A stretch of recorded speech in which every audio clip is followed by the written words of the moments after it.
The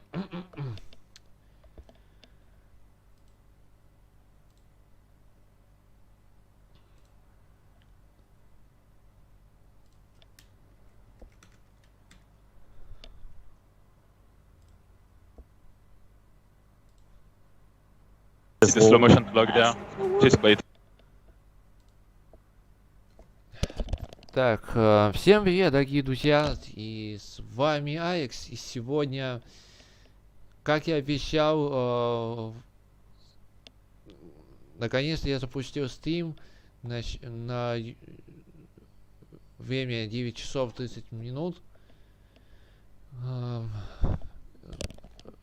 Я сейчас пока что не буду сейчас включать игру, я так оставлю.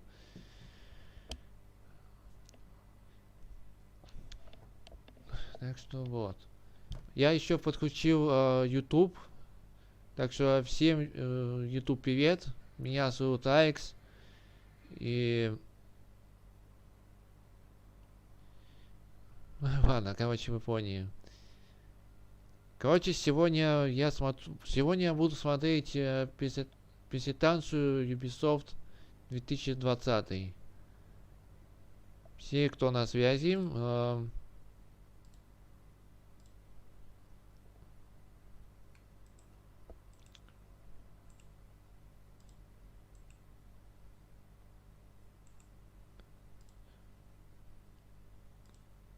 так что...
Короче, я кинул ссылку на YouTube.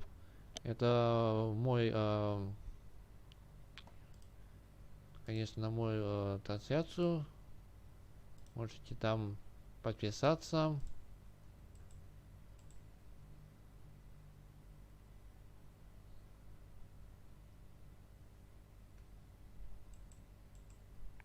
Вот так.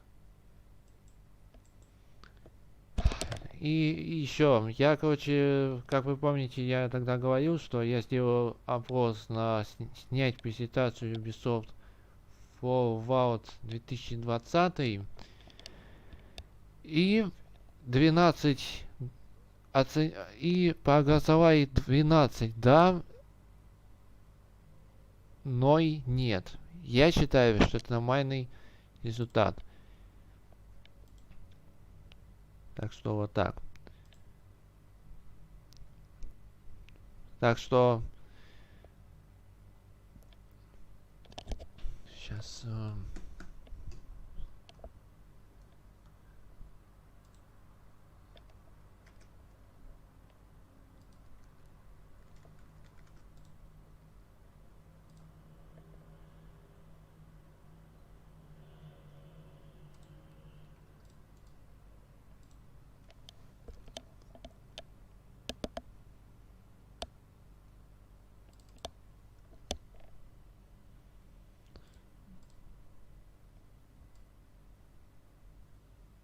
сейчас одну минутку.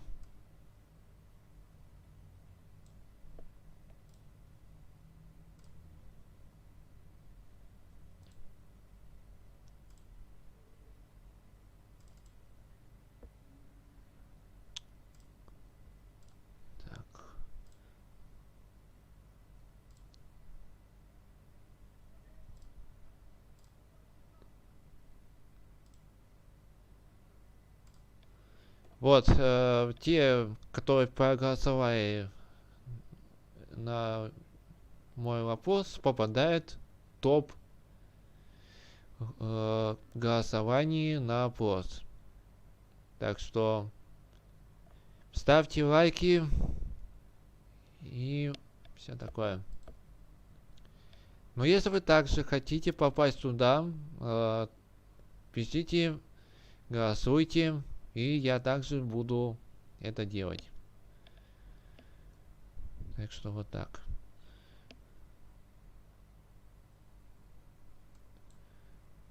Сейчас я на время отключу.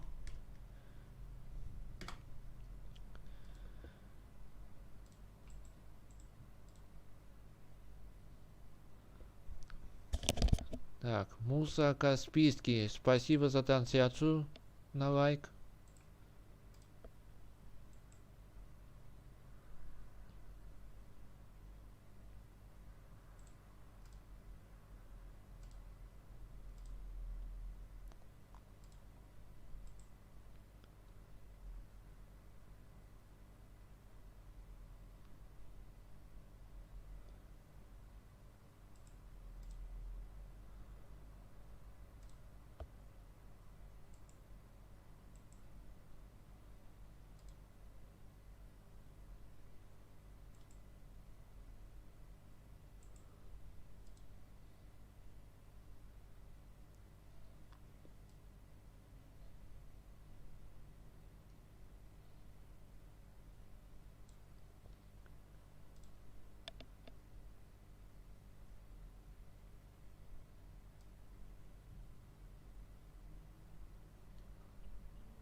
Ладно, сейчас почитаю. Короче, где у меня.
Ну ладно, давайте сейчас пока посмотрим. Все равно делать нефиг. Сейчас я включу захват.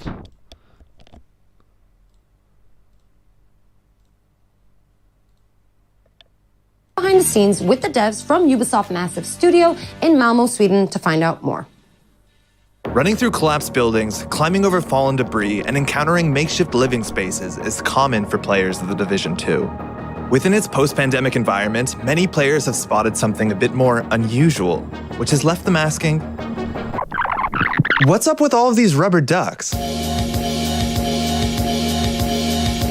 In programming especially, where you talk to a rubber duck, and it's a way to solve your problems. If you talk to a rubber duck and you just say things out loud, it helps. One of our artists decided to take this to another level, and he used a rubber duck scaled up to like a ginormous scale and put it in the level just to remind him to do something. And it sat there for a while, and the rest of us kind of really loved this giant rubber duck sitting there for so long. We decided to put little memorials to it across the world. What started off as little memorials, and then we started adding stories to them. So there's one where these two ducks are sitting on a bench having a date together, and there's another one somewhere where he's sitting with an umbrella hiding from the rain. The idea of the ducks is similar to the rest of our storytelling, where we're trying to add some hope into the world. Because you're coming in as a Division agent to try and save what you can and rebuild, but you need to know there's something there to save. So having bits of happiness lets you know like it's still worth saving for these little happy moments. One shrine in particular became a beloved fan favorite, showing up multiple times across YouTube and Reddit. So, Karen, how was your day? Well, Luke, it's been productive. So the origin story of Productive, one of our level designers made an amazing pun one day, and we decided to make a graffiti out of it and put it in the game, and it became like a duck shrine, and players started finding it and wondering where it came from. We've been finding these rubber duckies all over the map. It says here on the wall in graffiti, productive, and there's a large rubber ducky, bigger than all the other ones we've found, and he's got bottles of booze all around him. Not only that, but he has a couple soldier duckies guarding a parrot in a cage. But there's more just like this in The Division 2. What's really great about our community is they come together. They find a common thing that they want to develop or find or get unlocked, and they just put time and effort into it. We don't put them in easy to find places. So that means players are genuinely, hopefully enjoying just exploring the environment and finding all these little Easter eggs we've hidden around. And also not the Easter eggs, just the main part of the game and all the storytelling we put into it. I haven't found all of them. I don't know exactly how many there are, but they haven't found all of the ducks yet. Encouraged by the community's response to the ducks, developers recently hid another secret in the game and made it the focal point of an all-new community challenge.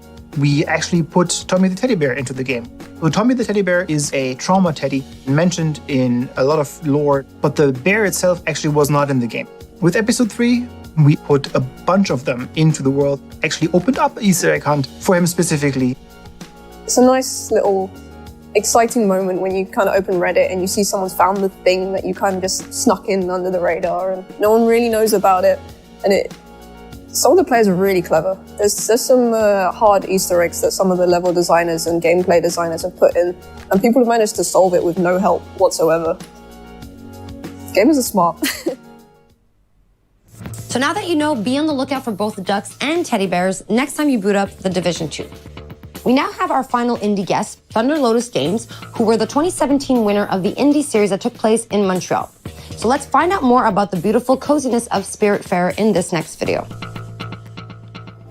Hey everybody, I'm Rodrigue, marketeer at Thunder Lotus. We're an indie studio based out of Montreal, Canada, and makers of the games Jotun, Sundered, and our new game Spiritfarer, which is due out later this year. For the past 6 years, we've tried to make AAA quality games with a hand-drawn indie heart. Hitting a quality standard consistently in game dev is a huge challenge. There's so much trial and error on the path, and during the Sundered production, we were lucky enough to have the Ubisoft Entrepreneurs Program in our corner to help us reach our goals. As co-winners of the Ubisoft Indie Series in 2017, we received not only generous funding, but also crucial mentorship and access to the Ubisoft testing facilities. So we're grateful to Ubisoft for their support and help helping us make what would become our biggest success to date. We've taken that experience with us onto what is our most ambitious production yet, and that's Spiritfarer, which we're calling a cozy management game about dying. In Spiritfarer, you play Stella, the newly appointed ferry master to the deceased. And as Stella, you're going to build a boat, you're going to explore the world in search of spirit passengers seeking passage to the afterlife. You're going to spend relaxing quality time with them, you're going to create lasting memories, but ultimately, you're going to have to learn how to say goodbye to your cherished friends. It's a game that's near and dear to our hearts, and it's something really special. We can't wait to share it with the world later this year. So look for it soon on PC, on Xbox One, PS4, Nintendo Switch, and Xbox Game Pass. Thanks a lot, and cheers. It is time for an update on our favorite motorcycle platformer with the insanity, pain, and triumph we all know and we all love. Trials Rising came out last year, but I think the team from our Red Link studio in Helsinki has a little surprise coming to the game for the fans of the franchise. So let's take a look. Will you be the death of me?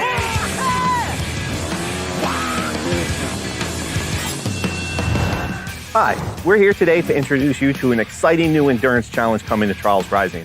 But to make sure that we respect social distancing guidelines, Auntie and I decided to... Do I fire the goose now? What? Fire the goose? Fire!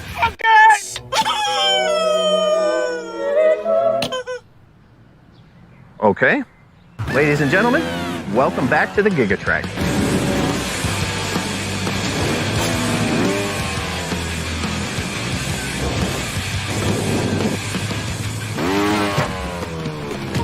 Far from a remake of the classic track from Trials Evolution, this is an all-new journey across the world of Trials Rising, in by far the longest track that we've ever put in a trial.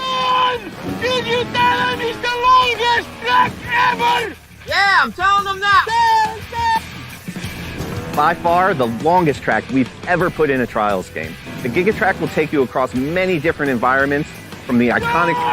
Environment! Tell them about environment! Please! First! Yeah, I was just... Maybe you want to tell them. The Gigatrack is like life. It starts and it ends and it's long. Depends how you enjoy it. And also one secret thing. 4 tells the answer to 1. Prepare for the ultimate test of Trials endurance. Gigatrack releases this Thursday, July 16th for the low price of... If you tell them it's free! You heard that right, riders. Gigatrack will be available for free to all Trials Rising players when it releases this Thursday.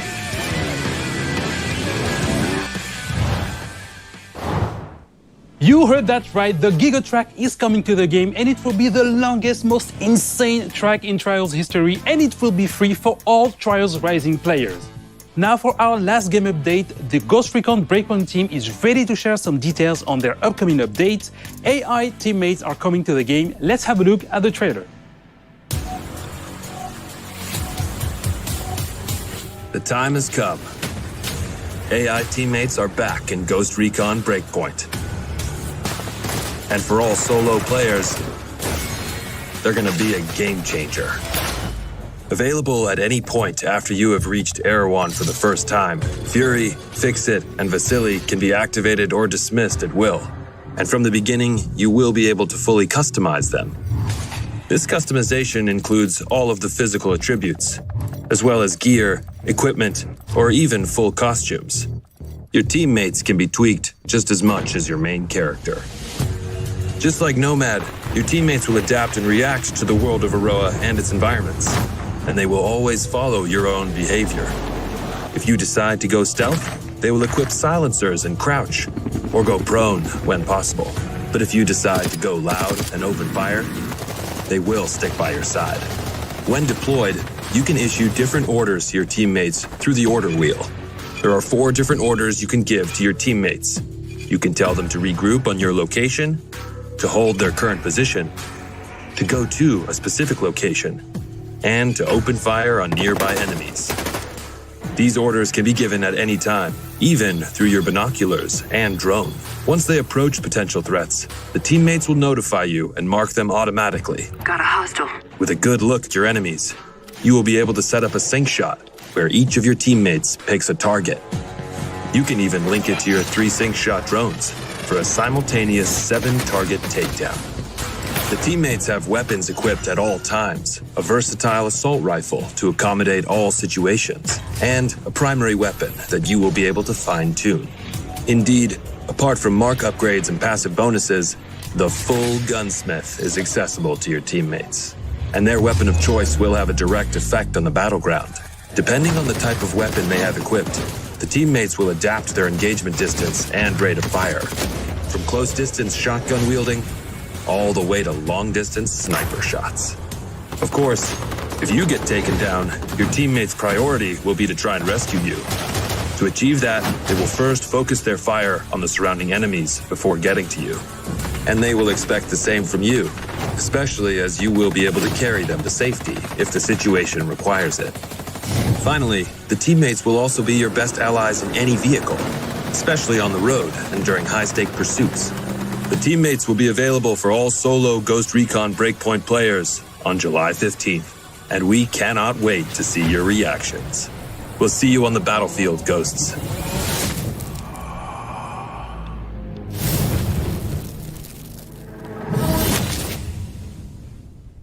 Hey Ghosts, I'm Grace from the Ghost Recon team. As you've just seen, the AI teammates are finally landing in Ghost Recon Breakpoint with our next major update on July 15th. Alongside the AI teammates, this update comes with a ton of new content, including a gunsmith upgrade, new PvP content, quality of life updates, and more. You will be able to try it all during our next free weekend from July 16th to July 20th. But that's not all. We've got one last thing to show you. Enjoy, and we'll see you on Aroa, Ghosts. To anyone listening, this is Haruhi Ito speaking for the Outcasts.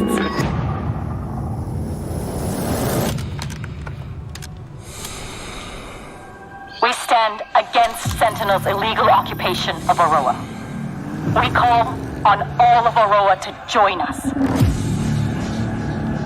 Separated, Sentinel wins. But united, we cannot be defeated.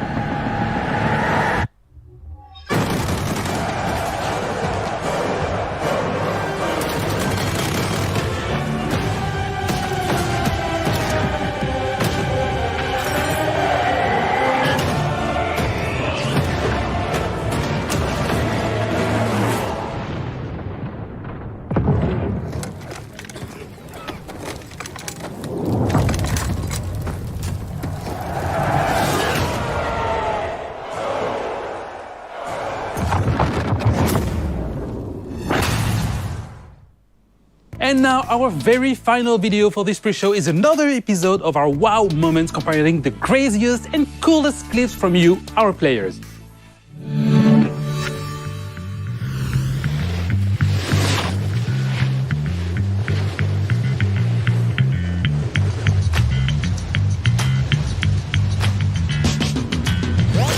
Anyone else want to try to do better than that?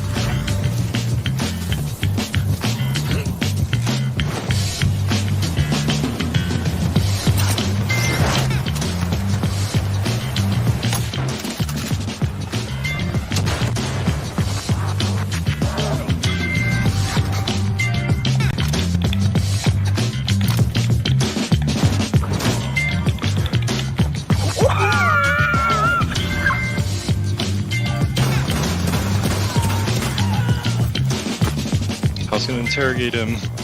Oh, you can interrogate this guy though. Oh, okay.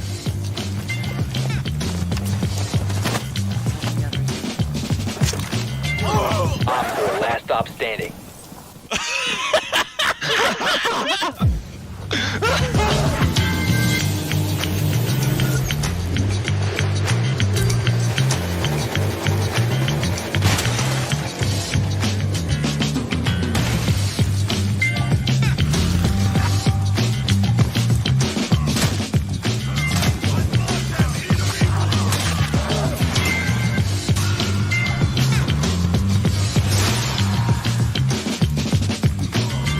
So there's a line that people want me to yell, but I can't usually do it because I'll freak out my neighbours. But as you can see, I'm at the Crash and Ocean Beach, and there's no one too close, so... Reloading! Fuck, someone saw me. I gotta go.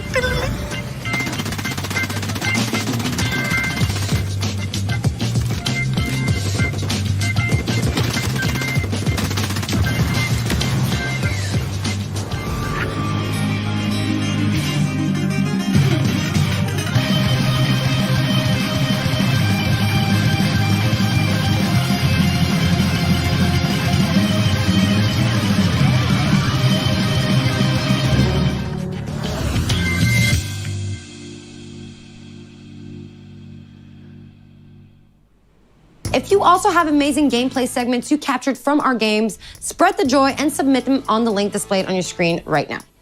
All right, guys, it is time for us to wrap up this pre-show. Don't forget to stay tuned for our post-show featuring a deep dive into the world of Assassin's Creed Valhalla. Thanks a lot for watching this pre-show and enjoy Ubisoft Forward.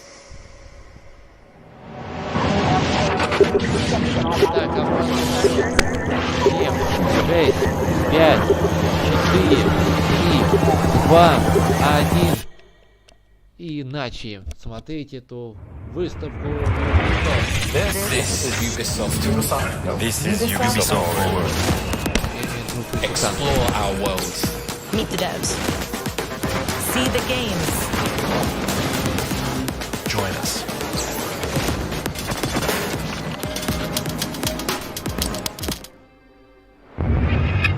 Hi everyone, I'm Neelam Kumar and I'm very excited to be co-hosting the first Ubisoft Forward with the talented Yusuf Mageed.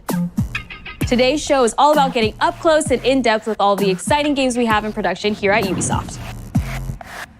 I'm Yusuf, but there's no time to waste. So let's head straight for the streets of futuristic London and see what the hackers of DedSec are getting into.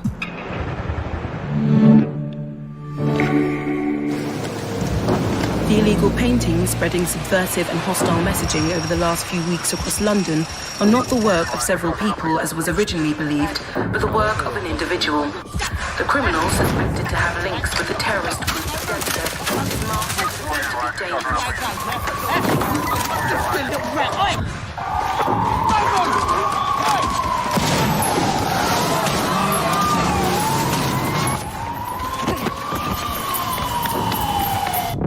Authorities recommend not to approach the individual. First, they came for the foreigners, and I did not speak out, because I was not a foreigner.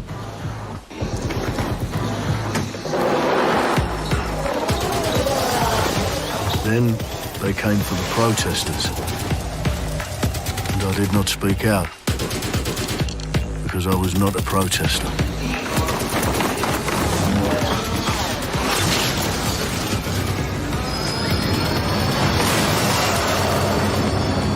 Then they came for the journalists, and I did not speak out, because I was not a journalist.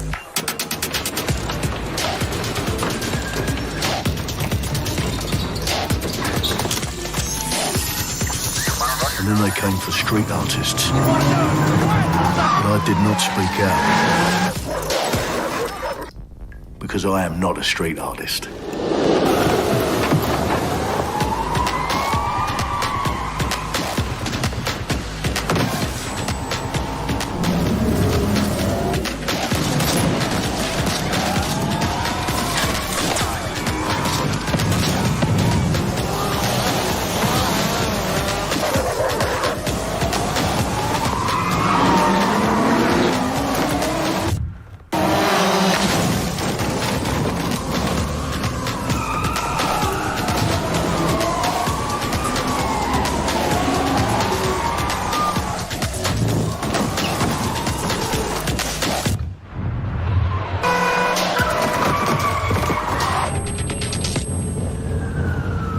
And I realised that eventually they'd come for me, and there would be no one left to speak for me.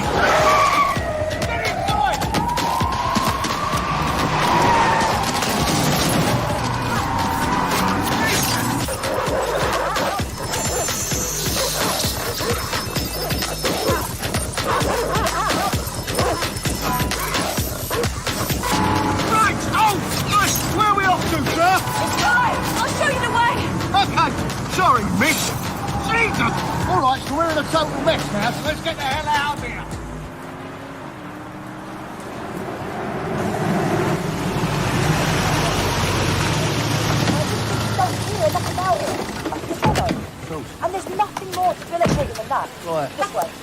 to do, what you're passionate about. After a long night, London is in chaos. The main arteries through the city are blocked. Hundreds of heavily armed Albion... Well. Welcome to the Resistance. There's a welcome gift for our new members. But the disappearance of the criminal... You could have told me it was a bloody costume party. Try it on. The new key suspect has been identified as David Ford, a 43-year-old London taxi driver. He has no criminal record, but is currently believed to be a terrorist. People have been asked not to approach him. The authorities advise all residents...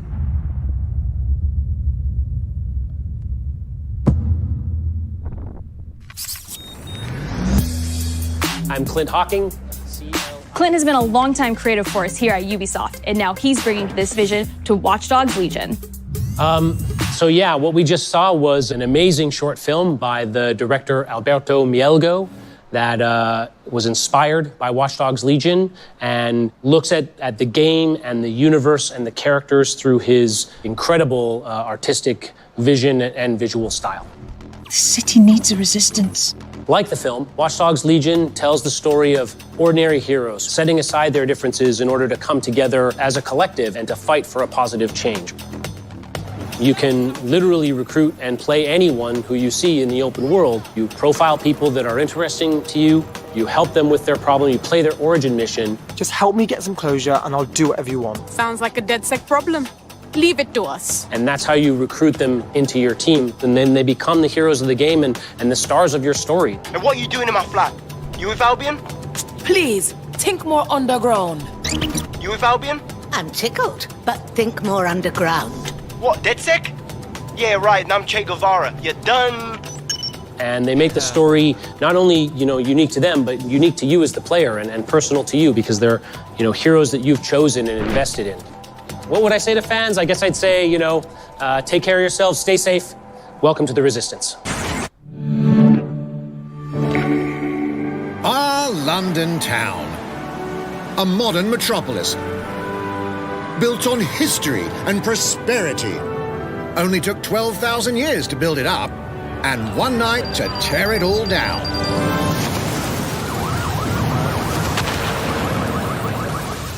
Oh my God. Listen up. Get all your units to move in and lock down the city. With London under attack by a mysterious terrorist, the government turns to a private military company called Albion to keep everyone safe. What could possibly go wrong? Ladies and gentlemen, Mr. Nigel Cass, CEO of Albion. He's kindly stepped up to establish order. Understand this. I will not allow anyone, not even myself, to jeopardize this. He will stop at nothing to permanently control the city. London will be the first city in the world to be made truly safe. Nigel's not the only opportunist who's taken a liking to this fair city. Meet Mary Kelly, head of the most powerful crime syndicate in London. Be sure and spread the word. She and her goons are using the dark web to sell everything from party pills to people. This microchip is scary, I know, but I got to keep tracks on my merchandise, don't I? You made me a slave. You do not want to ruffle her feathers. With the city out on its arse, it now falls on you to build a resistance and take back London. All right, everyone. Faces on, guns out. Any of the brave Londoners you see walking the streets can be recruited into your team. Like him. Her. Or even her. Everyone can become your next secret weapon. In our first mission, we need to get some dirt on Nigel Cass, and that means breaking into Albion headquarters inside the Tower of London. All the hardy souls you see here are people we have recruited from the streets of London. They all have unique abilities, and you're free to tackle this mission with whoever you like. Dear God, my eyes. Idly. Zip up, get to work, and let's never talk about this again. Like everyone in DedSec, Arthur can hack pretty much whatever. But as a construction worker, he has a particular set of tools that make him handy. He can even call his own cargo drone.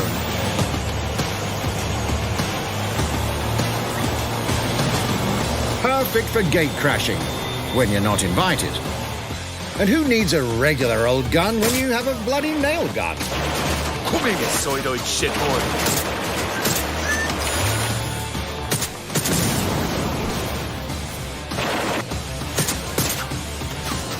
Jesus Christ, what is that thing?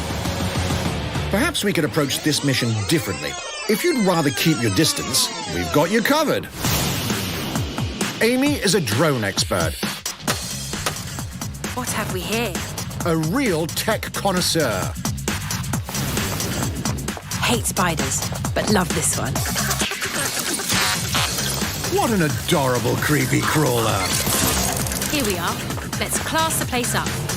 A drone expert does have the unique ability to summon their own drone. This little darling is fast and stealthy. She aims, she fires, she hits. I'm reading incoming drones.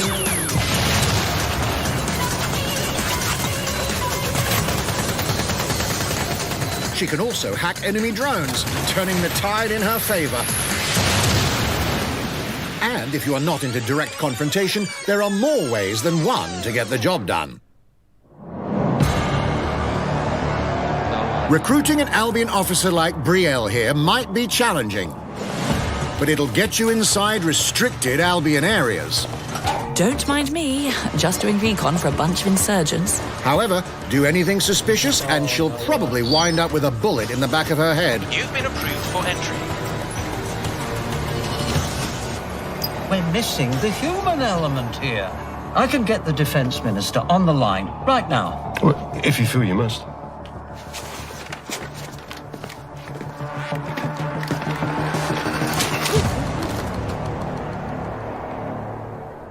Criminals running our streets, illegals threatening our families, the police commissioner himself, assassinated by terrorists. Well, that seems to be enough evidence. Next up, we're crashing Mary Kelly's organ farming operation and putting a stop to it. That's good. The buyers expect high quality stuff. And we need a hard nut for this. Impairing our frontal lobe again, are we? Bags, don't disturb me in my natural habitat. Say hello to Mickey. The man lives for his team. That put another hair on my chest. And doesn't mind getting his hands dirty.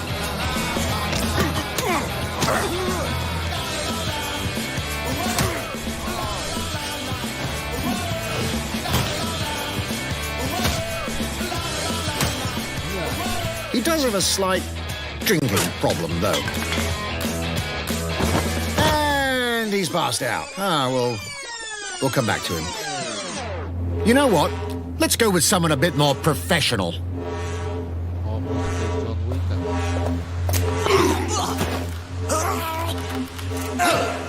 It's almost crass to call him a hitman.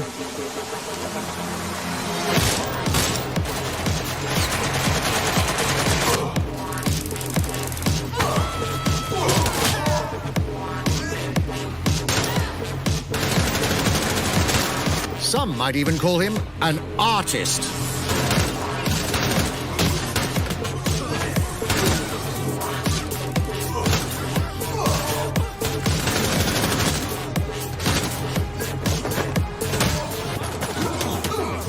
Here's the bastard responsible.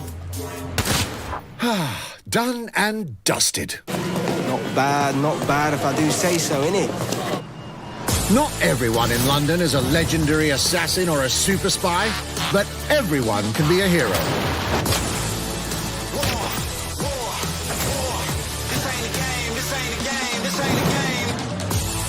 So get out there, find the best recruits, and build your resistance.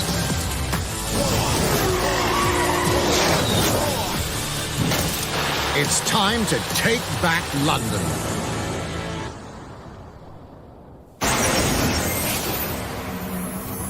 Вот мы вот on bridge Plunging the player into a living, breathing city teeming with unique locales and characters has always been a central pillar of the Watch Dogs series. So what goes into building those worlds? Here's Amanda Munt to tell us more.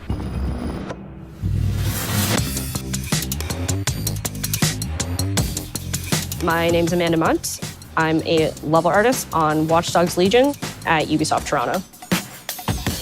Being a level artist, I think, is the coolest job in video games because we do get the freedom to kind of like pick and choose what little details we want to depict. And we get ample opportunities to tell the stories that we want to tell in the spaces that we're assigned to. I have the capacity to hide things and, you know, like small little Easter eggs. In AC Unity, there was a boat somewhere in the world that was covered in cats. And then it happened again in Watch Dogs 2. And there may or may not be something in London that is a boat filled with cats in some capacity. So I was fortunate enough to go to E3 last year. Some of the people that I was showing our demo to were from London. So no matter where I dropped them in the city, they'd go, oh my God, this feels like Camden. This feels like Southwark. This feels like Westminster. When people are talking about some detail that I've put into the world and they're excited about it, like that feels so good as somebody who, you know, builds these worlds with care. I love it.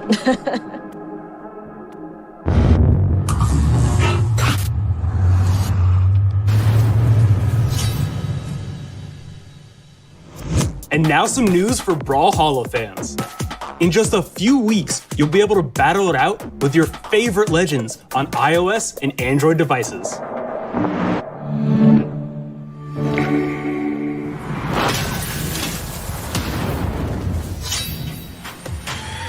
Three, two, one, brawl!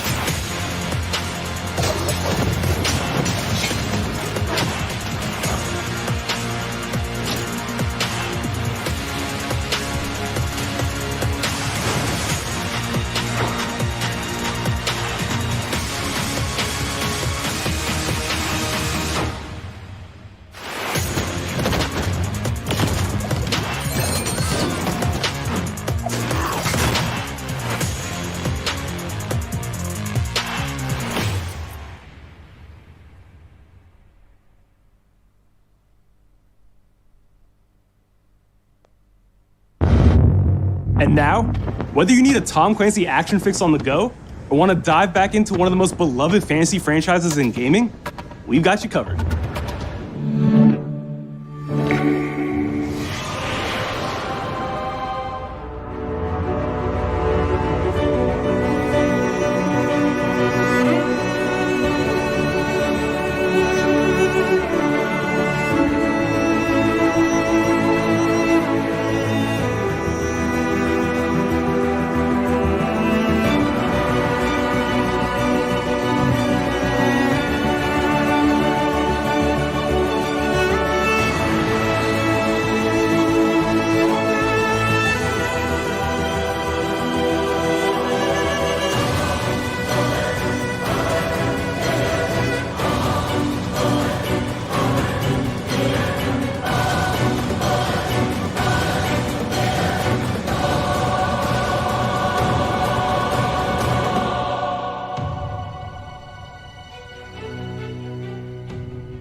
Target is being held on the ground floor. Go, go, go!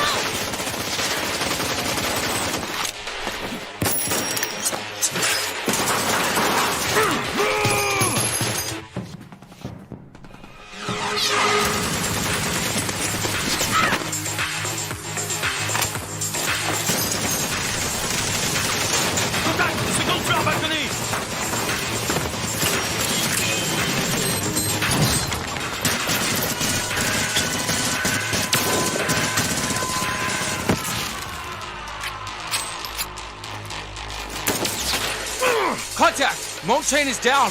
Request air support. Target northeast rooftop. Roger. Inbound. Danger close. I need an EMP deployed now. EMP imminent.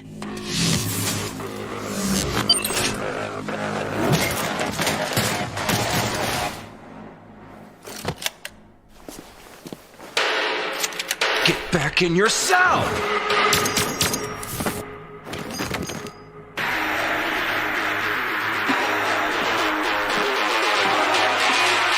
Hey, take this.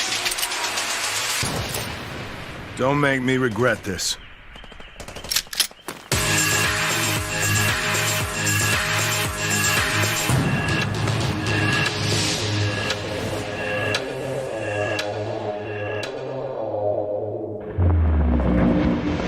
Speaking of Tom Clancy, it's been 5 years since Rainbow Six Siege first launched, and the community has never been stronger.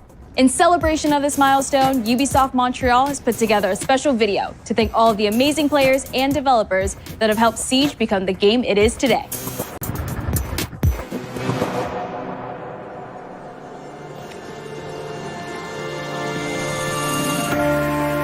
In December 2015, a small team released Rainbow Six Siege. A game built on a strong vision, creativity, competitiveness, and team play. Pour le joueur, le 1er décembre, c'est un début, mais pour nous aussi. Il faut tout de suite s'engager et dire aux joueurs, ce jeu est installé, tu peux t'y installer aussi, et nous serons là. That original vision was quickly adopted by our passionate community, propelling it to a whole new level.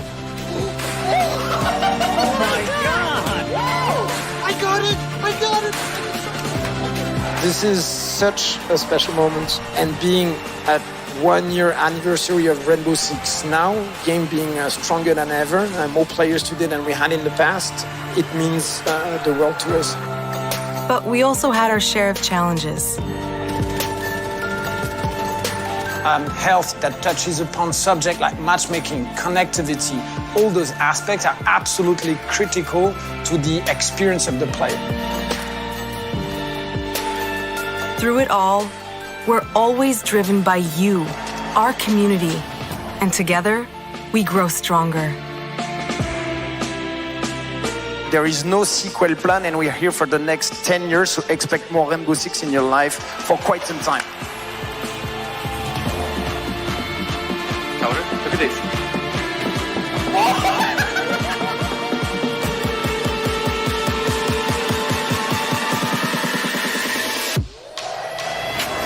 Tous les succès, c'est vraiment le résultat de autant de nous que de vous. Ce jeu, il est autant le vôtre qu'il est le nôtre, nous, l'équipe de développement. Now 60 million players strong, we're just getting started.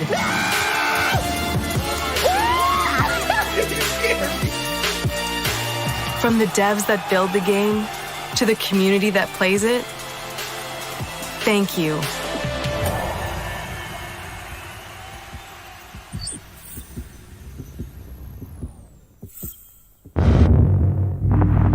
If you haven't tried it yet, dive into our new Operation Steel Wave update available now and take Ace and Malusi out for a spin. A few days ago, we introduced y'all to a brand new multiplayer shooter. Now, it's time to venture into the hyperscape.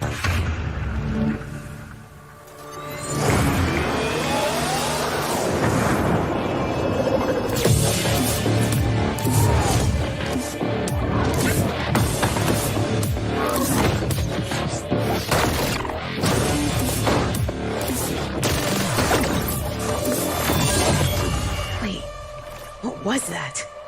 A hack in the hyperscape. That's not supposed to be there. Let me get you all up to speed, okay?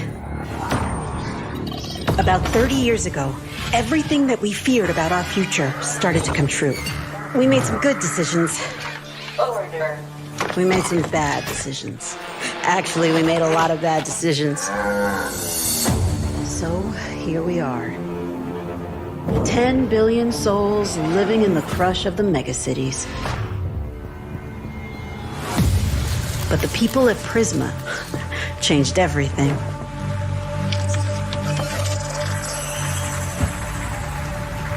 They gave everyone a way out. The hyperscape. In the hyperscape, the biggest draw by far is Crown Rush. This is where anyone can become someone.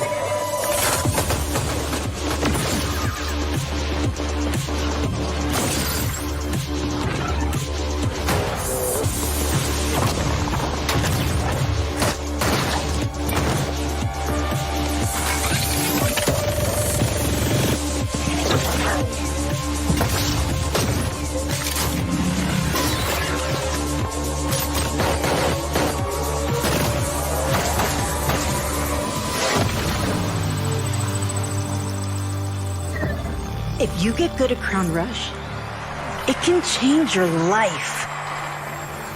But strange things have been happening lately. Rumors of people getting hurt. Users disappearing from the real world. A darker secret lies at the heart of Hyperscape. And we have to find it. Some of us are searching for a way up. Some of us for a way out. And for others, a new way altogether. That's what brings us to the edge of the future. To the Hyperscape. I'm JC, Creative Director on Hyperscape. JC's work on Far Cry Primal and multiple Prince of Persia titles has established him as a top creative here at Ubisoft. For me, what's exciting is we started building it from scratch. Seeing it grow, adding ideas is really cool. Hello, contender. Welcome to the Hyperscape. The game takes place in 2054. It's in a future where humanity has grown a little darker. One of the companies there, they are launching what's called the Hyperscape, which is a virtual world and the internet of the future. It's the place where everything converges. Within the virtual world, there is a battle royale that takes place in the virtual city of Neo Arcadia.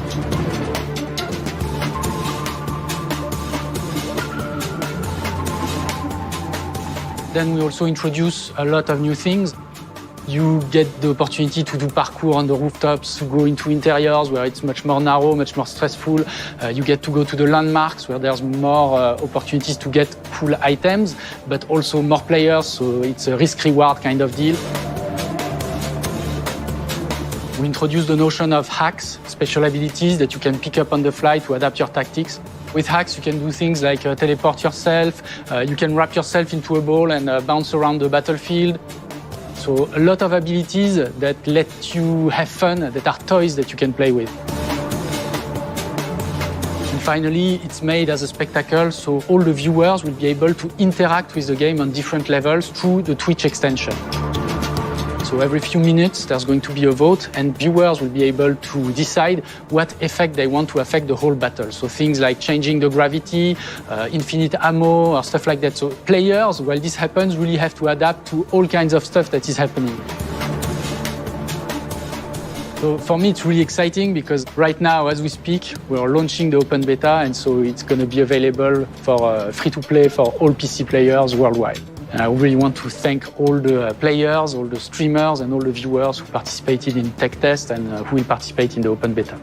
Here's a short glimpse of what you can expect.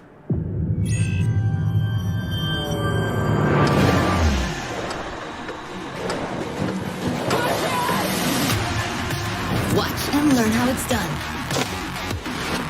Perfecto. Showtime. That's mine. Let's show them what I'm made of. Go time.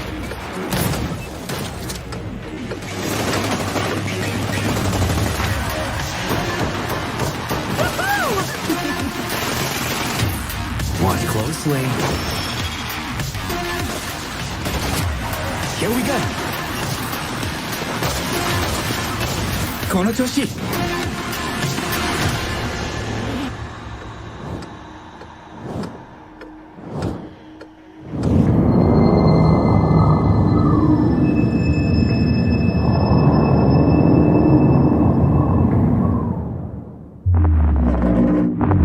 The digital world of the Hyperscape gave our artists and developers incredible freedom when it came to designing characters. Production manager Ana Maria Musca is going to take us behind the scenes of character design. My name is Ana Maria Musca. I'm the production manager for characters and weapons on Hyperscape. We have paid an exceptional amount of detail to our characters. We switch different outfits, different fashion statements, different tattoos, different materials until we see them as real individuals, as real people. So the second you pick a character, you see them in game, you understand what their motivations are and what drives them and what challenges them. This was the first lineup of characters. This is our default base, but even starting from the hair down, everything has been meticulously thought of. Would this person actually like this type of outfit? Would this person enjoy the type of tattoos that we're putting on them? Will they actually like to be in this body? Each season, we plan to produce new outfits for these characters. So we're hoping some of our players are gonna see the effort and maybe even correlate some of the accessories to what's gonna happen in the game. We're very excited to see it in people's hands. As we move into the next generation of gaming, Ubisoft has been working closely with console makers to take advantage of all the extraordinary capabilities these new consoles will offer. Now we have a special guest to tell us a little more. Hey everyone, Phil Spencer from Xbox. With Watch Dogs Legion, Ubisoft is supporting smart delivery. So you will get the absolute best version of the game on any version of Xbox you're playing on. On Series X, you'll get to take advantage of the amazing work the team has done with DirectX ray tracing to create an absolutely immersive version of London like you've never seen before. Ubisoft has a unique ability to create immersive worlds, setting a new bar that continues to drive our industry forward. I'm a huge fan of Assassin's Creed. I love the time I've spent exploring the world in Assassin's Creed Odyssey, and I can't wait for you to see the gameplay from Assassin's Creed Valhalla that's coming up now. All right, we know you've been waiting to hear more about this game since it was announced back in April. And now it's time for a deep dive into the world of Vikings. My name is Julien Laferrière, and I'm the producer of Assassin's Creed Valhalla. So a couple of weeks ago, we announced Assassin's Creed Valhalla, and the reaction from the fans was just amazing. The time period of Vikings is really, really inspiring. When we did our research, we found that, they were not mindless barbarians. Vikings were actually farmers trying to find new lands for them to settle. And so they had really human motivations. So for us to have this opportunity to tell kind of the real story about Vikings and kind of separate ourselves from the myths and the folklore is really something that drove us to make this game. The team went to Norway and England to take the same roads that the Vikings did, to really experience what it meant to be a Viking at that time.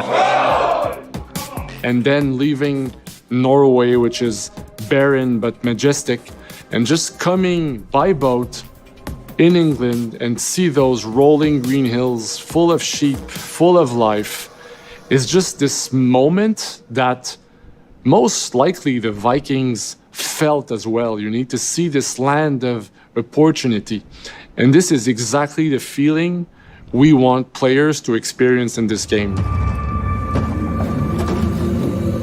It is a personal adventure, it is the story of Eivor, a Viking chieftain. Eivor is either a male or a female. You decide when you start the game. They will have to leave Norway to settle in England because you just can't live in Norway anymore. There's too much political pressure, no resources available.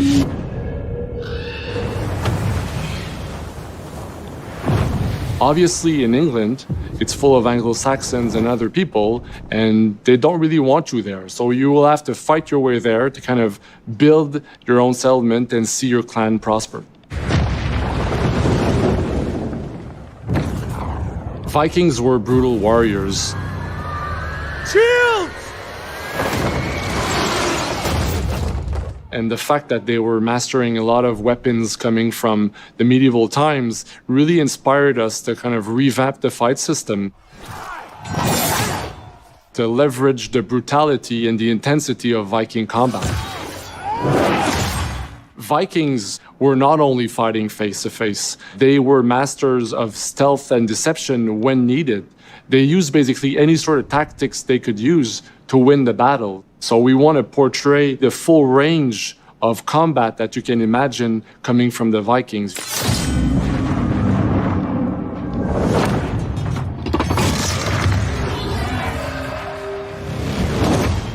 We are very happy to finally be able to show you the game we've all been working on. So please enjoy this deep dive into Assassin's Creed Valhalla.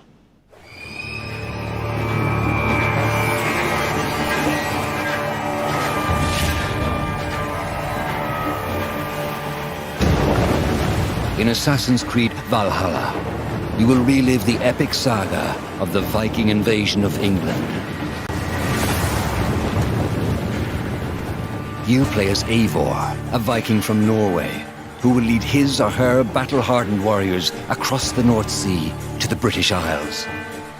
Eivor is driven by an ambitious goal, to build a thriving Norse settlement in a hostile land. For the good of our clan, it is time we go a Viking. Today we raid, that tomorrow we may build. England is a dark age tangle of broken kingdoms and warring dynasties, a land of opportunity and riches. As you prowl England's rivers by longship, you may raid locations you spot from the shoreline. Ground your ship and blow your horn to lead your raiding crew into battle.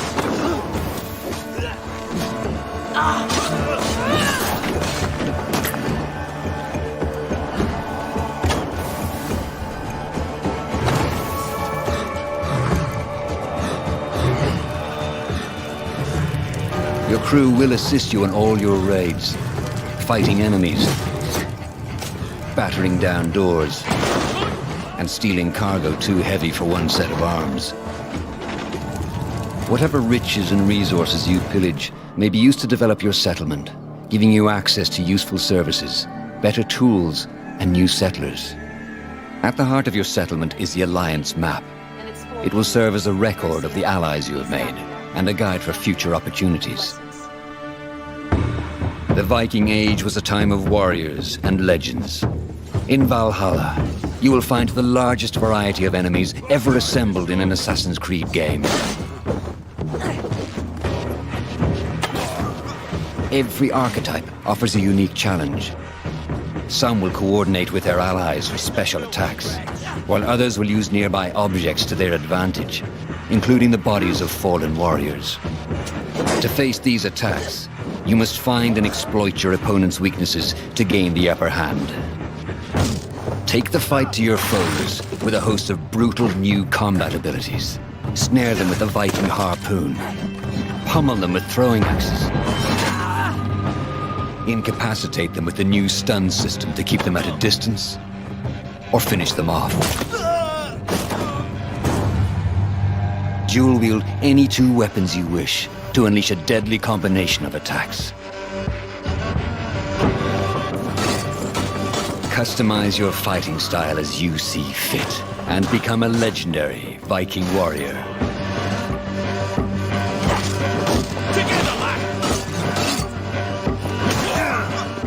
All combinations of weapons are available to dual wield, including two shields.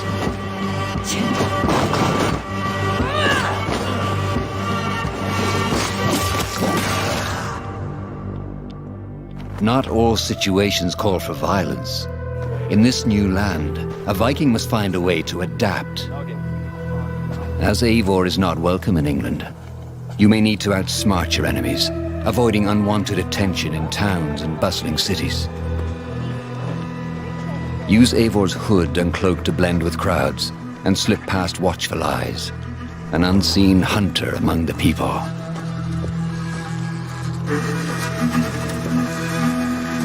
From capital cities and villages to the dense forests and rolling hills of England, exploration is vital to keeping yourself sharp. You must feed off the land if you hope to endure. Hunt and forage to replenish your health and fortify your equipment. Search pagan temples and Roman ruins for new activities and challenges to strengthen yourself and your settlement. The more you explore, the more of England's secrets you will reveal.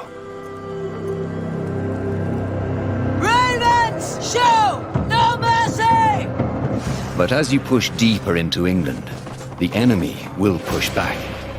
In a series of climactic moments, Assassin's Creed Valhalla will feature massive assaults in which you will lead Eivor's army into battle against heavily guarded Saxon fortresses. Today, we will reclaim her. Today, we fight for your land.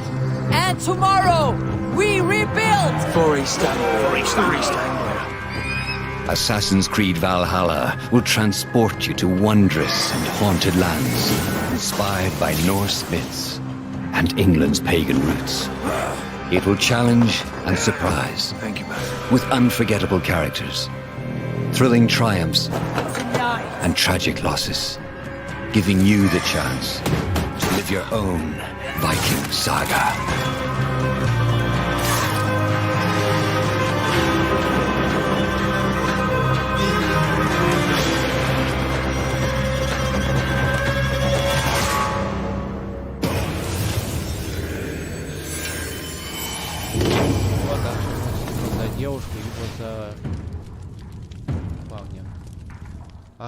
Ninth century England is truly unlike anything the franchise has seen before.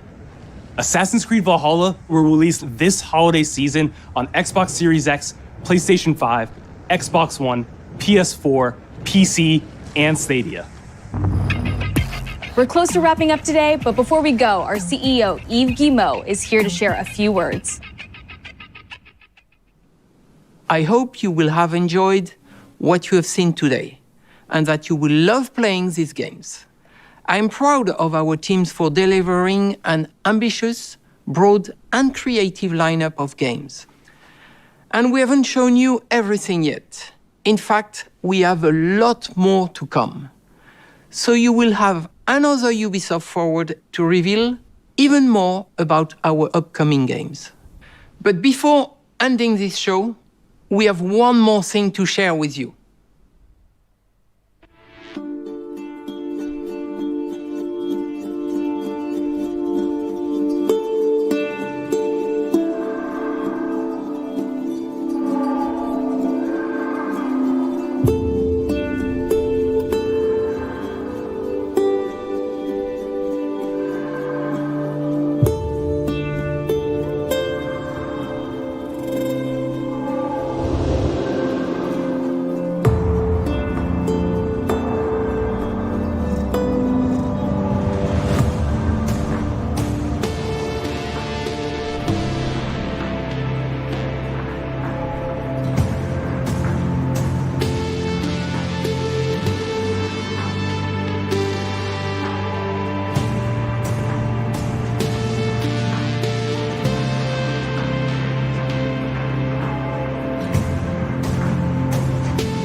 Даже там даже была утечка с этой...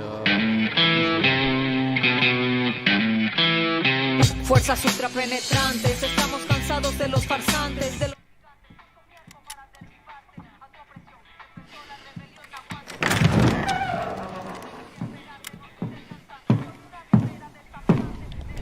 It's beautiful, amigo. Perfect, but useless. I have something for you, Diego. Give me your hands. Papa. Now, the grenade is simple. It has 4 basic parts. The shell, which contains the explosive, the fuse, the handle, and of course, the pin.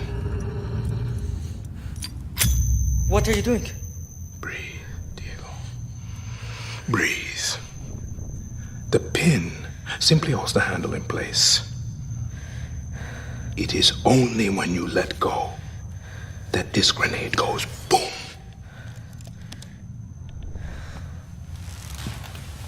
Follow me. Now.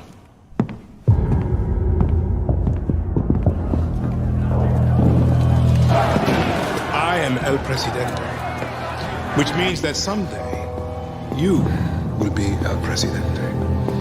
And our people, they do not know how to be happy. They are torn apart by opinions, noise, indecision, strangled by their own freedoms. And even if you have love in your heart, even if you want what's best for them, if you only want to save them from themselves,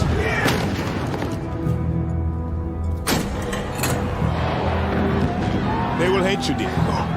Everything you say, do, believe, will be wrong.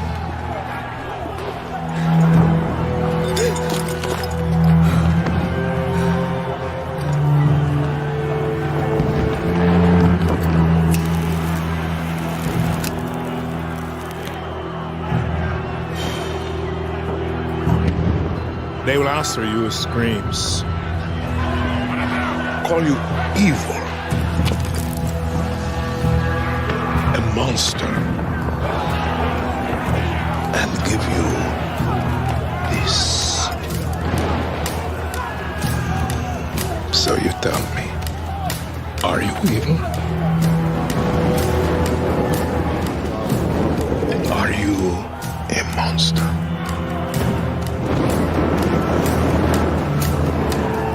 Because our country is like this grenade, except it has two basic parts.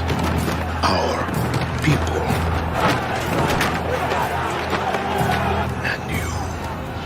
and you must clutch them nice and tight, or we all go boom. Boom.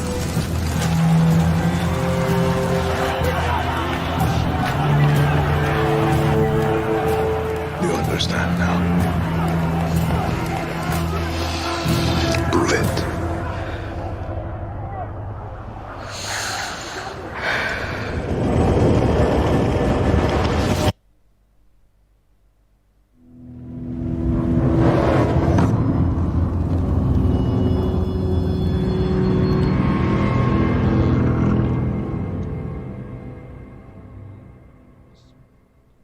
Так, стоп, это я не понял. And with that, we're wrapping up our first Ubisoft Forward. Today, we've seen the next generation of Assassin's Creed, the birth of a resistance in Watch Dogs Legion, the cyber chaos of Hyperscape, and the epic reveal of Far Cry's newest installment, along with so much more. Remember, we'll be back later this year with another Ubisoft Forward filled with tons of game news and updates. Thanks for joining us.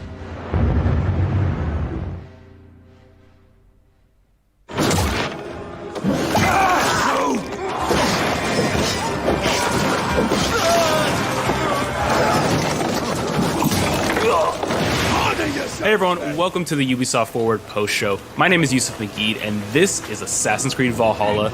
We're going to take a deep dive into about 30 minutes of gameplay, and we're joined by a very special guest here. Hey everyone, this is Philippe Bergeron, otherwise known as Fizz. I am the quest director on Assassin's Creed Valhalla. So Fizz, we're setting up here for what looks like an epic encounter. Tell us exactly what's going on here. Yeah, so here we're midway through the quest that we're showing for UB Forward. Here we're looking at the assault of Berg Castle. So these are big moments that usually sort of culminate at the end of the story. And so here Eivor, or Viking Raider, is taking a group of raiders and Fyrds into Berg Castle to go and take down Rued and his clan. So who exactly is Rued, and why does Eivor sort of want to pick a fight with him? basically, Rued comes into play about halfway through this story arc, where at the beginning of the arc, this is something that happens before, Rued basically caused a lot of turmoil within the territory, and Oswald, who's the sort of elderman to inherit this territory, needs your help to take him down. Oswald having just been defeated in a previous quest, and so here this is revenge, but also accomplishing your ultimate goal. So Fizz, as you're talking, we're seeing some of the combat of Valhalla. Can you tell us a little bit about the changes to combat this time around? We wanted to basically add a lot of new mechanics to it. So we added like some dual wielding for the player, like a stun system in there. And we really needed to do this to sort of portray that sort of the brutality that comes with being a Viking in this day and age. So it sort of fits into that the time and the character.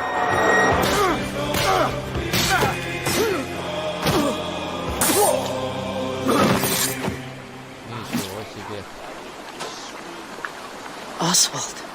He lives. Oswald lives! Eivor, is that you? Shut your ass, twig spine.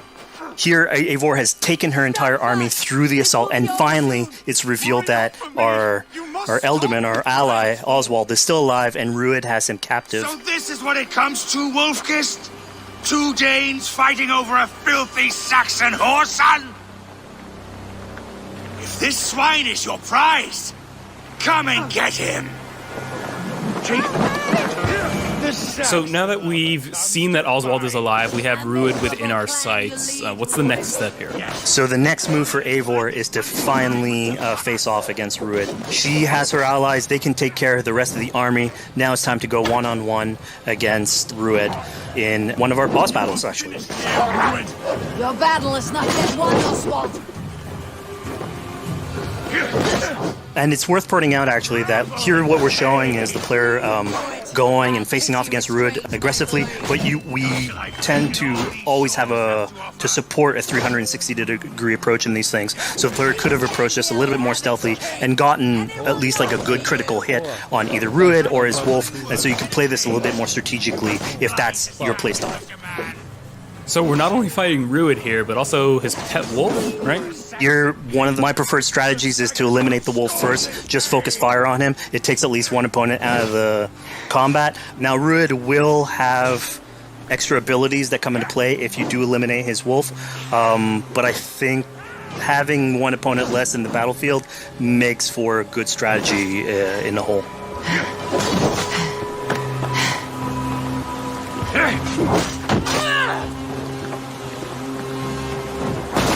Your efforts. Only the cold dark of Niflheim awaits you. Valhalla is my destiny. That fate will not be met today. Why doesn't they should be roomed, wolf-kissed? Made thralls, not treated as equals. We are better than this.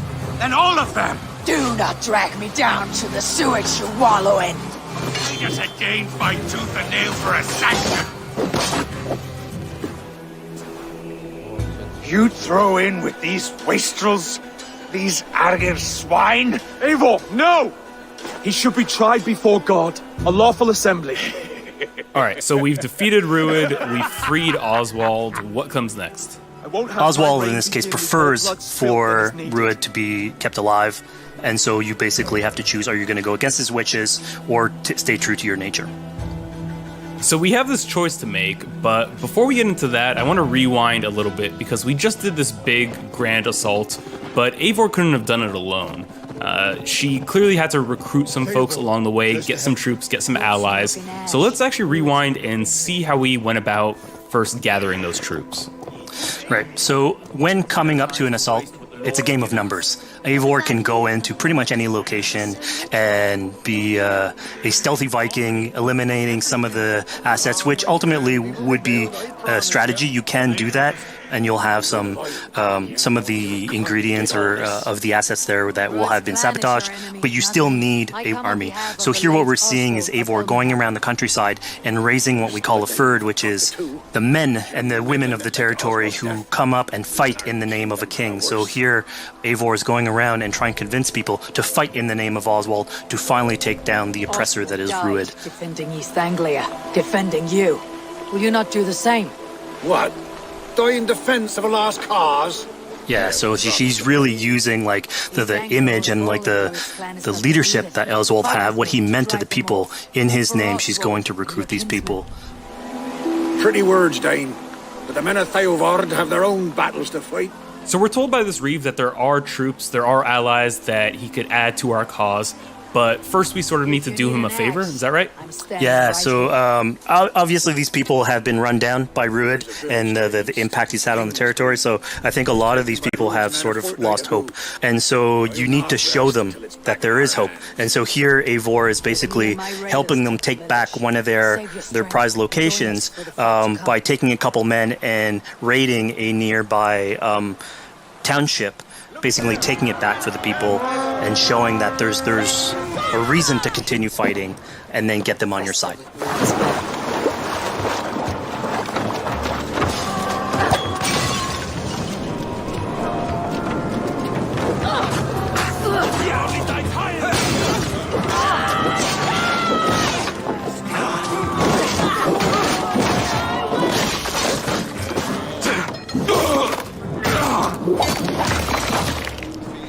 When Eivor does this, obviously you have access to a full suite of abilities. So again, the improvements that we've done to the fight system, you have some brutal axe throwing in there. You have archery or like range combat abilities in there as well. So really, again, like depending on what your playstyle is, you can customize your loadout and go in there how you wish.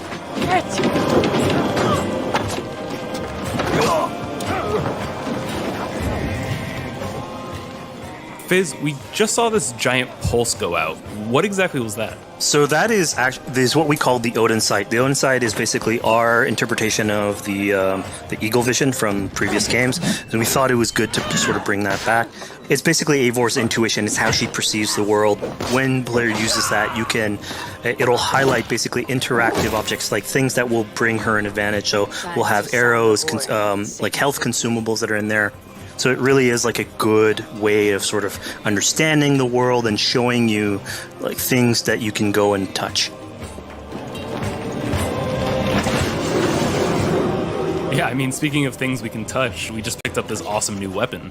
It's something we wanted to play with on Assassin's Creed Valhalla, where we have fewer weapons in the game, but you can invest in them more, so they become your weapon. And so depending what your preferred playstyle is or your preferred weapon type, then you can go and choose, I'm gonna fight with this weapon and invest heavily into that. Not only are we looting weapons, but we see something here called the Book of Knowledge. Can you tell us a little bit more about that? They unlock skills for the players. So here you can see the Valkyrie dive that has just been unlocked. We have these spread out throughout the world. So again, to promote exploration and discovery. As you travel through the world and you explore locations, you can find these books that will add abilities that you can go and invest in, put into your loadout, then go into the different locations or the different quests in the game and use those depending on what your playstyle is. Now we've recaptured this village, we've secured more troops for our assault. Let's jump back now and figure out what we want to do with Rued. The rightful king of East Anglia has spared your life today, and so it will be.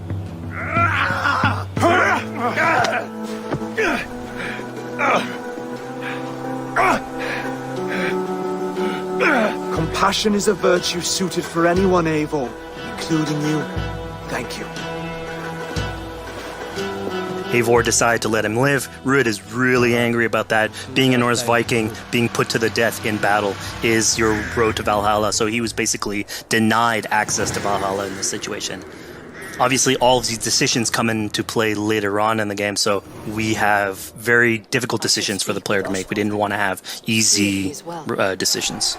Yeah, you know, when I was playing, I decided to listen to Oswald and spare Rued's life, but what exactly is the relationship like between Eivor and Oswald?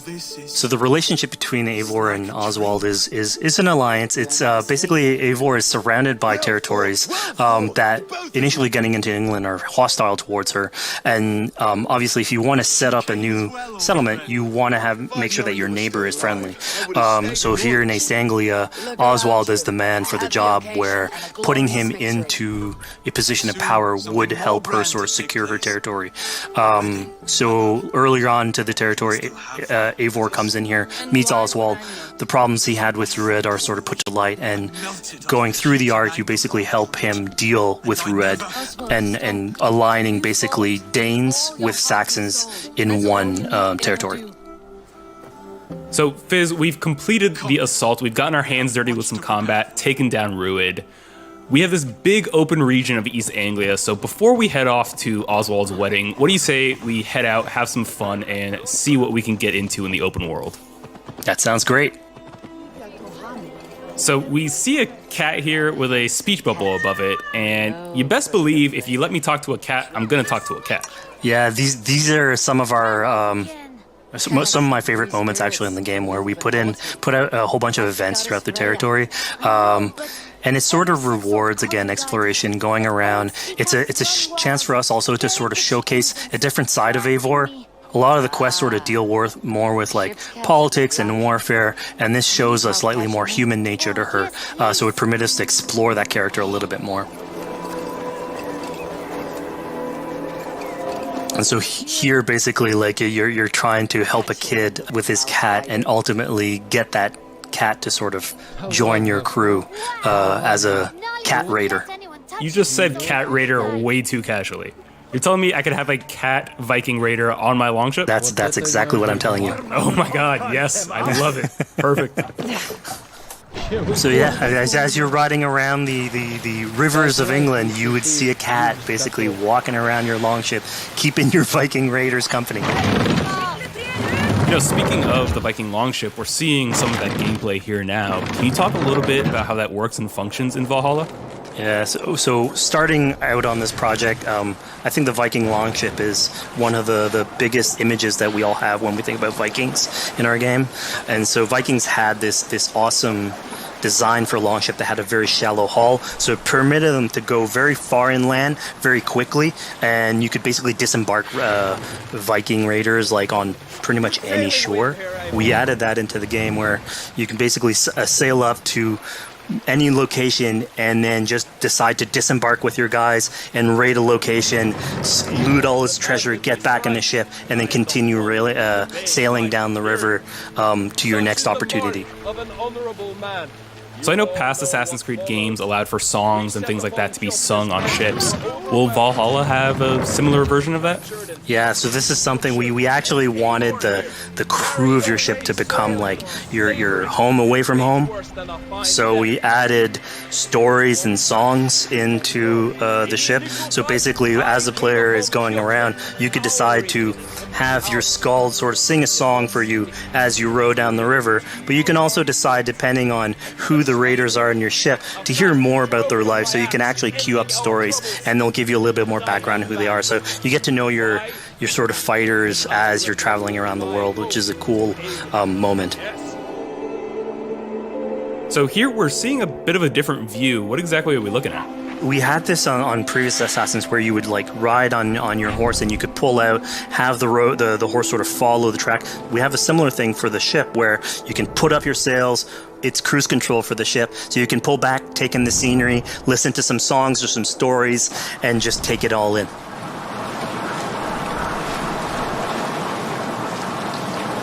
So, speaking of Viking songs, we have an activity here that's not exactly singing, but kind of related, right?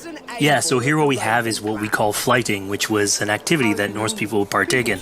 They would like to have a battle of wits and sort of poetry, where insults would be thrown back and forth between each other. The idea was to try and have a good insult, but also to have a good rhythm and a good rhyme in there. So it's basically a precursor to rap battles. Here's the silver. Now begin. To all those whom I speak, they say Eivor's a clod. Then you're speaking to fools and their knowledge is flawed.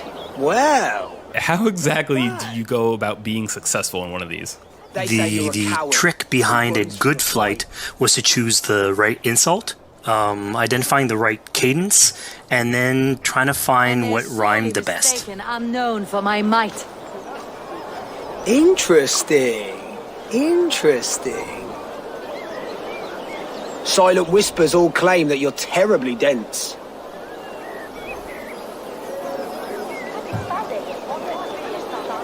Then you've clearly misheard them. My wit is immense. Oh, you looked out with that one. Well, what a surprise.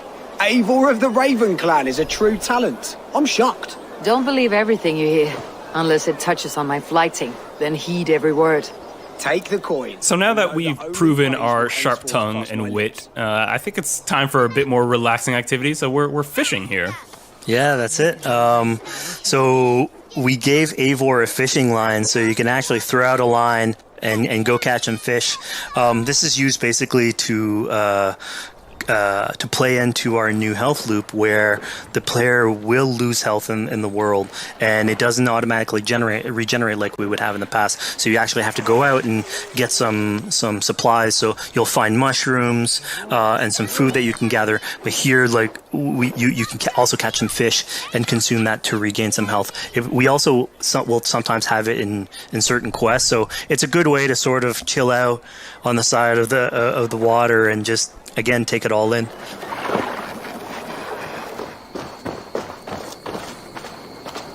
So this is what we call one of our offering altars.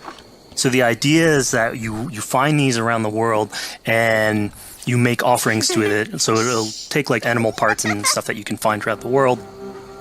Here, what you're seeing, though, is sort of like a fancy version of it, where as you do your offering, you get interrupted by some kids that basically come and steal your stuff.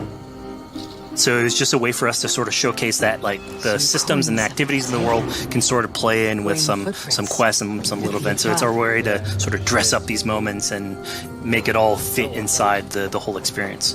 Yeah, this seemed like a really sort of unexpected turn for what I thought was going to be kind of a simple interaction. Yeah, and it's really what we were trying to do with these events is to give another dimension to Eivor, other than just, the pure rar Viking or the politician. Because you can imagine at some point that will grow old if you're always telling that version of the character. So it lets us really go into the depth of who is Eivor, what motivates her, how she can interact with the world outside of warfare and politics. But your stealth needs work. We were close. And it also showcases like a different facet of the world at the same time. It's not only Eivor. So it just widens the breadth of the stories that we can tell. So who exactly are these two children? These are kids of East Anglia. They are going through tough times with whatever Rued's been doing to the territory. And so they're just here trying to survive and basically exploit the people that are there to make offerings. It was kind of nice to see that Eivor wasn't really necessarily upset at them for stealing, and after you talk to them, you have the choice of helping them. You can give them food, give them some money, or maybe just say, "Hey, good luck, on your way." Yeah, and then this is something we also wanted to do a lot. Like, so here we're doing an event, we do it in quests as well, but we want to give a lot of this agency into players' hands so that they can sort of shape Eivor a little bit. Who she is, so it represents them a little bit more, and they can roleplay that a little bit better. And again, it just gives her like a little bit more humanity in these moments. This is what large walkers should do: provide for small walkers.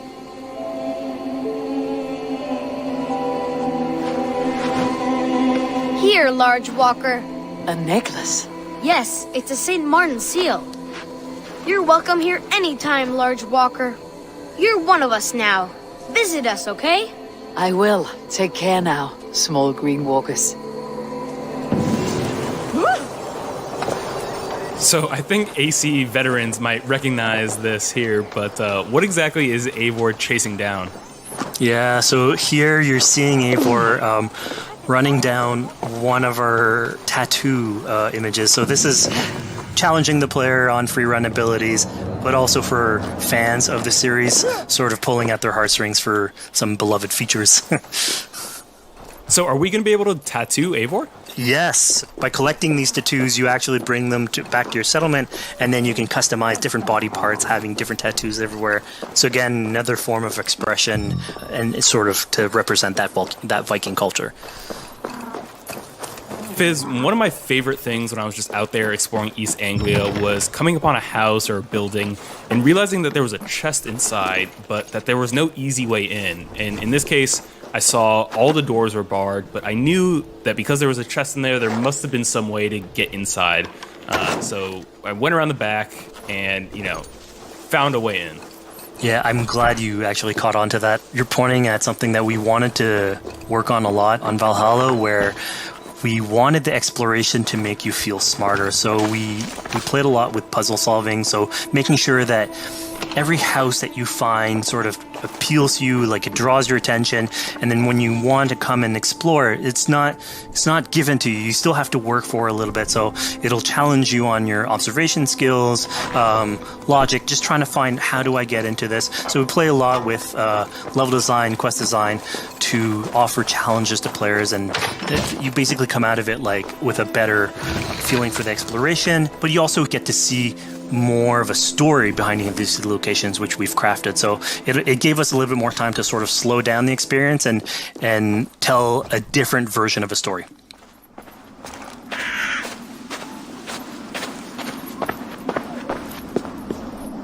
A poor victim of someone's fury. Yeah, I mean, speaking about exploration and just finding things out in the world, I was just wandering and came across this clearing and found this kind of morbid altar. Yeah, so this is one of our bigger events that we have scattered in the world. So as Eivor explores, she can find altars like this, and by interacting with them, here it's a trap that's been set by this character named Regan. Now, there's a bigger story behind all this. There's multiple steps to it later on. So this is one of the moments. It permits us to go into a slightly more mystical realm and play with a boss fight that has more magical abilities, if we will. And basically have this awesome boss fight in the middle of the swamps. And so here the abilities that you see Regan using are a little bit on the mystical side of things. What's happening is Eivor at the beginning in that trap is poisoned, and so she starts sort of hallucinating, seeing the world in a sort of different light and filter. And so that's sort of what lets us go into the realm of the weird. My rage, spirit of my father's rage, fill me! Fill me.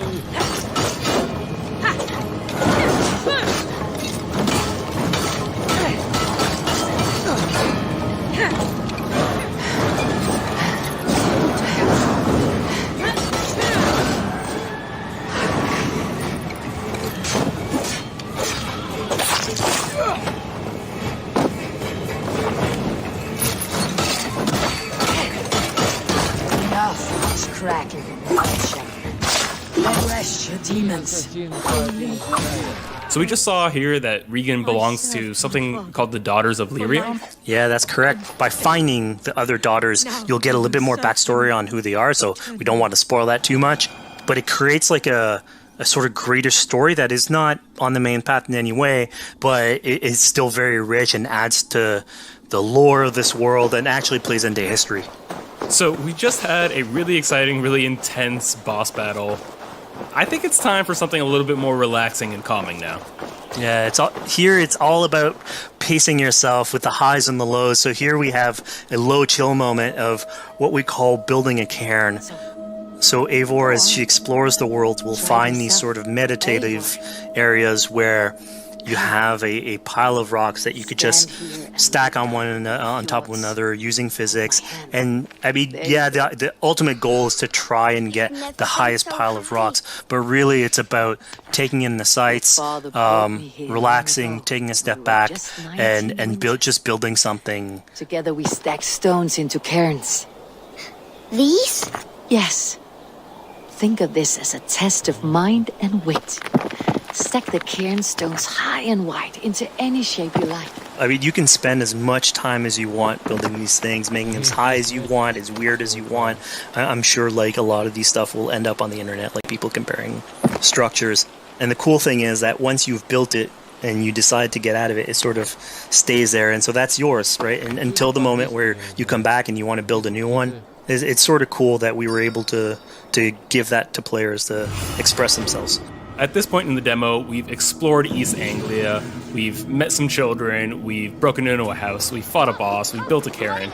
I think now it's finally time to go and head off to Oswald's wedding. Yeah, so this is the moment it's all been building up to. By the moment you get into the territory, it's sort of like mentioned by Oswald that he's trying to get married with his Dane lady. And so as you go through the arc, that's sort of like the underlying thread. Really, it's about Rued creating turmoil in the territory and helping Oswald sort of get above that and show that he's a good leader. And so you finally, after going through all of that arc, finally get these two together, go through their wedding, and you're invited to attend the ceremony. And then all the activities and fun times that comes afterwards. Yeah, as much as we've seen the brutal side of England, it's nice to see the joyous side of it as well. Yeah, and it's something we really wanted to play on in Valhalla, where being a Viking is not only about being a raider or a warrior. I mean, there's revelry, there's feasting, there's partying that goes, and like if someone knows how to party, it's a Viking.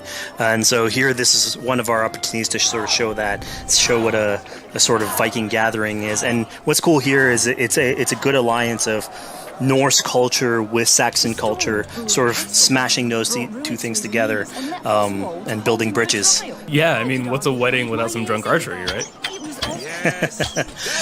Yeah, so like anything can happen in a Viking event, right? Eivor, yeah, here, just get drunk, shoot some arrows. Barely a challenge. Steady all, and ready yourself for the wedding race. The king and his bride against all! My king! He... So here we see the decision I made to spare Rued came back to bite us. Yep, that's the decision you made coming back. So as we said before, all of your decisions have consequences, and this is a big one. I challenge you. I accept. You're basically presented with the option to sort of step in for Oswald, fight the fight for him, or let him go and fight his own fight. Yeah, personally, I chose to fight myself because I thought Eivor is the type of person who likes to finish what she started. Plank by plank, and a dead king cannot keep his oaths. Let me finish this. Oswald, you gutless Irish swine! I'll slay the wolf-kissed, then hang you with your own tongue. How does this encounter with Rued differ from our previous fight with him? So at this point, you've eliminated his wolf, so it's just him. And so he's angry at this point, and so he will start using his big gun abilities like fairly earlier on in the fight. So it's way more vicious, way faster. There's less strategy. He goes literally swords blazing at you. And so this is a fight to the death.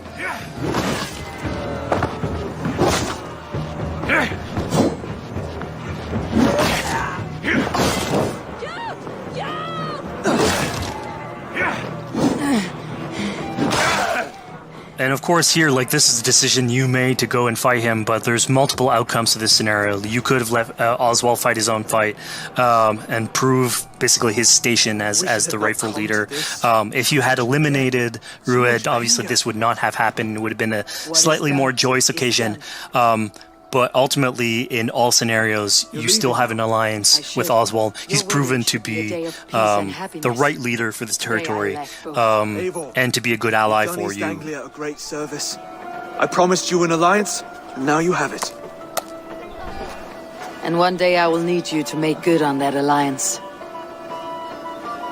So we're about to take off from the wedding, but Eivor decides it's a good idea to check up on her friend Finner. Yeah, so Finner is probably one of the more recurring characters in this arc. You get to meet him very early on. He's a very endearing character, sort of used to have a Viking life, sort of misses it, and going through all these adventures together is sort of like lights that fire back, and so he's willing to join you in your raiders. So he's one of many raiders that you'll encounter in the game, and you can sort of recruit, bring back home, and then have them sort of join you on your adventures on Longship. He can tell you these stories that we're telling you about. You get to know a little bit more about him. So again, it's a fun way to sort of discover more about these characters that you meet and bring them along for adventures.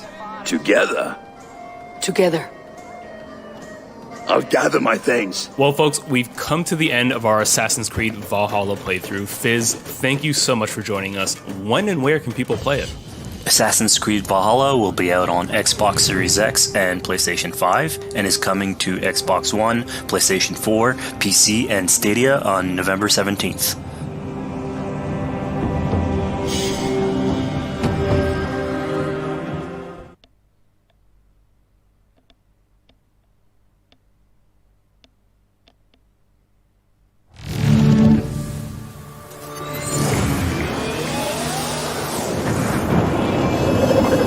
Everybody, thanks for joining us. My name is Eric Pope. I'm the Senior Community Developer on Hyperscape. And I'm Graham Jennings. I'm the Senior Producer on Hyperscape.